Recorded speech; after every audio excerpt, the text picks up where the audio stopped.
برغم كل المحاولات اللي حصلت سواء من اتحاد الكوره او من غيره، الاهلي يفوز على غزل المحله في عقر داره 2-0. مبروك للنادي الاهلي، الحمد لله كما توقعنا وقلنا، وطريقه اللعب والتكتيك المفروض نلعب ازاي، الحمد لله اللهم لك الحمد، ده اللي حصل. طبعا قبل ما ادخل على تفاصيل حلقتنا ومباراه الاهلي وغزل المحله، الزمالك يفوز على طلائع الجيش برباعيه نظيفه، باستثناء اداء الزمالك اللي هو كان كويس جدا النهارده. اداء الزمالك كان كويس جدا فعلا، لعبته كانت فايقه، لعبته كانت مستحوذه على المباراه كلها. ولكن السؤال، ايه اللي حصل لطلائع الجيش اللي كان بيلعب قدام الاهلي من كام يوم؟ يعني ايه اللي حصل؟ علامه استفهام كبيره جدا على لعيبه طلائع الجيش، مش عشان خاطر مثلا ان هم كان يعني مش قصدي ان هم يفوتوا او ما يفوتوش او الكلام ده كله، انا مش كلامي مش على كده، انا بتكلم على طلائع الجيش اللي هو كانت لعيبه بتقاتل وبتلعب دفاع منطقه قدام النادي الاهلي. وايه اللي حصل لهم النهارده؟ طبعا الزمالك انا زي ما بقول لك كان كويس النهارده بالفعل، لعيبته كانت فايقه، كان مسيطر على نص الملعب، كان لعيبه الزمالك كانت مسيطره على الملعب كله. ولكن السؤال اللي انا بوجهه لكل الناس، اداء طلائع الجيش امام النادي الاهلي راح فين؟ والقتال اللي احنا كنا بنشوفه راح فين؟ نرجع لحلقتنا تاني. طبعا الاهلي بدا النهارده، كولر بدا النهارده بتشكيل محمد شناوي في حراسه المرمى، 2 مساكين ياسر ابراهيم ومحمد عبد المنعم، باك رايت اكرم توفيق، باك ليفت علولو، في نص الملعب ديانج وعمرو السوليه العالمي النهارده، وبرونو سافيو صانع العاب، وهاف رايت كريم فؤاد، وهاف ليفت احمد عبد القادر، وراس حربة بيرسي تاو. ولكن اللي محدش كان واخد باله ان مارسيل كولر كان بيلعب النهارده ب 4-4-2 مش 4-2-3-1.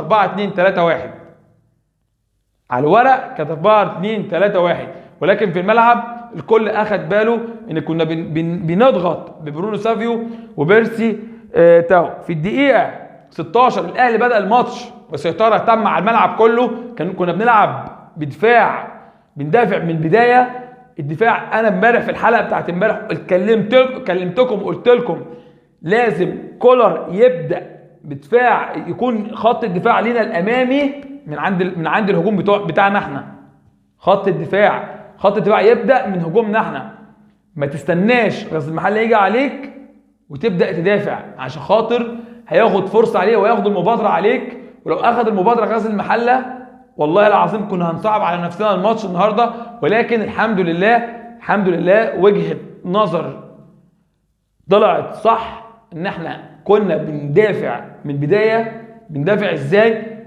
برونو سافيو وبيرسيتاو واحمد عبد القادر وكريم فؤاد وعمرو السوليه وديانج كان بيضغطوا في الخط الامامي بتاع غزل المحله، وده اللي توقعناه الحمد لله. وقلنا كده لعيبه غزل المحله بتبدا من تحت من عند حارسها، وبتلعب مع الاثنين مساكين وبيفتحوا لعب وبيبداوا الهجمه من تحت. ولكن لو حرمناهم من التحضير من تحت مش هيعرفوا يوصلوا لقدام، لان دي طريقه المدرب بتاعهم. ولكن اللهم لك الحمد لعيبه الاهلي كانت قدها. في اول نص ساعه كنا مسيطرين على المباراه تماما، وانهينا المباراه في الدقيقه 16 عرضيه علي معلول العالميه وفينش اللي احنا متعودين عليه من بيرسي تاو، انهى الكوره في المرمى الطريقه اللي احنا عارفينها عن بيرسي تاو. وان شاء الله بيرسي تاو لو روق ده هتتفرج على بيرسي تاو اللي احنا عارفينه، اللي هو كان اول ما بدأ مع النادي الاهلي واول ما شفناه مع النادي الاهلي. طبعا رجوع بعد الكرة دي على طول بعد الهدف، رجوع غريب من ديانج من عمرو السوليه، تسبب في هجمة خطيرة جدا لغزل المحلة، كانت هتيجي جون لمحمد شناوي، كان عنده ثقة زيادة قوي فيها ومسكها على مرتين. ايه اللي حصل؟ رجوع من نص الملعب وياسر ابراهيم اترقص بطريقه، يعني يمكن لو واحد بيلعب دوري درجه ثالثه مش هيترقص بالطريقه دي، مع احترامي لكل اللي بيلعبوا درجه ثالثه مش هيترقصوا بالطريقه دي. ولكن كان رجوع غريب من النادي الاهلي في الكره دي. طبعا في الدقيقه 39 كان في هدف لغزل المحله اوفسايد، لكن باستثناء الهدف ده باولو مفوافي رقص 3 لاعيبه من النادي الاهلي ازاي؟ انا ما اعرفش. ده اللي انا بتكلم فيه، الرجوع والطريقه اللي انا خلاص انا جبت جون وجبت التاني، خلاص بقى انا هلعب بقى ببرود، انا خلاص كده ضمنت الماتش. ده ما ينفعش نهائيا. لازم اتقدم ولازم ادافع كويس ولازم اهتم كويس عشان خاطر ما اديش فرصه للفرقه اللي ضدي تهاجم عليا، او ما اديش فرصه للفرقه اللي ضدي انها تشم نفسها. بالمعنى البلدي كده لازم خلاص احرزت هدف اجيب التاني، احرزت التاني اجيب التالت. لو مش عايز ابادر بالهجوم اهتم بالدفاع واضغط، مش خلاص بقى ضمنت الماتش وحطيت الماتش في جيبي وخلاص. طبعا في الدقيقه 32 احمد عبد القادر بمهاره عاليه جدا من على الشمال عمل الشغل اللي هو بيأديه والمهاره اللي هو بيعملها، رقص معاذ الحناوي، عملها عرضيه برونو سافيو، جابها جون، الهدف الثاني للنادي الاهلي. والشوط الاول خلص 2-0 للنادي الاهلي. الشوط الثاني بقى شوط كارثي للنادي الاهلي.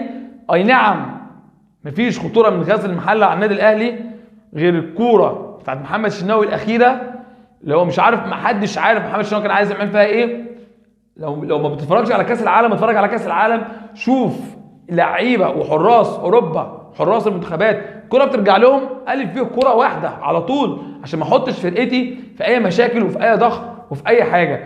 ولكن الشوط الثاني بدا طبعا بضغط من غزل المحله في الخط الامامي على النادي الاهلي. طبعا النادي الاهلي برضو تراجع بعد اول بدايه المباراه، بدايه الشوط الثاني الاهلي بدا عادي وجاء في الدقيقه 55 تراجع نفس الشوط الاول، بدا غزل المحله يبادر النادي الاهلي بالهجمات. ولكن الحمد لله تغييرات كولر رجعت السيطره لينا تاني. طبعا اخرج برونو سافيو ونزل محمد مجدي قفشه، وخرج بيرسي تاو ونزل محمد شريف، وخرج احمد عبد القادر ونزل شادي حسين، وطبعا واخرج كريم فؤاد ونزل حسين الشحات. طبعا تغييرات كولر رجعت السيطره للنادي الاهلي تاني، وده اللي احنا كنا عايزينه، ان انت طول ما الفرقه بتهاجم عليك او الفرقه بتضغط عليك لازم تحاول تستحوذ باكبر عدد ممكن من البساط عشان تهمد الفرقه اللي ضدك. لو انت ما همتش الفرقه اللي ضدك هيفضلوا ياخدوا الكره منك يهاجموا عليك، ياخدوا الكره منك يهاجموا عليك. لكن لو همتهم بالباص انك تفتح عليهم ملعب باص باص باص باص اكتر عدد من الباصات، الفرقه اللي قدامك بتهمد، الفرقه اللي قدامك خلاص الحماس اللي جواها بيقل، الفرقه اللي قدامك الحماس اللي جواها يبدا يتراجعوا شويه، وطبعا بتدي ثقه لفرقتك في الباصات الكتيره. ولكن عندي تعليق بسيط على شادي حسين. محمد مجدي قفشه عمل له عرضيه النهارده عالميه حطها بدماغه الحارس صدها. ولو ترجعوا بذاكرتكم كده شويه في مباراه الاهلي والاسماعيلي في الدوري، طبعا في الدوري ده شادي حسين محمد مجدي قفشه لعب له نفس الكوره برده بدماغه برده، والحارس بتاع الاسماعيلي صدها. هو ليه شادي حسين الكوره لما بتجيله ليه بيلعبها كده صريحه في المرمى؟ يعني انت بتجيلك خلاص متقشره على دماغك، ليه بتلعبها صريحه كده؟ ليه ما تعملهاش بند؟ ليه ما توجههاش مثلا في زاويه من الزاويتين؟ ده كان تعليق بسيط، لان الكوره دي انا بقول لكم متكرره في مباراه الاسماعيلي. هات ملخص الاسماعيلي اول مباراه في الدوري، هات الملخص وهات الكوره دي، هيجي لك في الملخص نفس الكوره دي بالظبط. المفروض يبقى فيه توجيه معين او توجيه في زاويه معينه، او على الاقل لو مش هتوجه كوره بدماغك لازم على الاقل تديها البند عشان تروح صعبه على حارس المرمى. ولكن الحمد لله انتهت المباراه بالفوز، والحمد لله 3 نقط مهمين جدا للنادي الاهلي. ولكن خطأ الشناوي اللي حصل النهارده لو تفتكروا السنه اللي فاتت حصل امام بيراميدز، والنهارده كانت في دقيقه 91 خطأ الشناوي.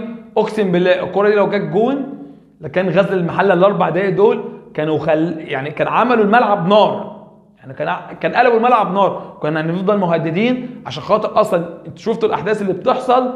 ولكن الحمد لله ربنا كريم، ربنا سترها. محمد الشناوي يعني يحاول يصحح خطأه.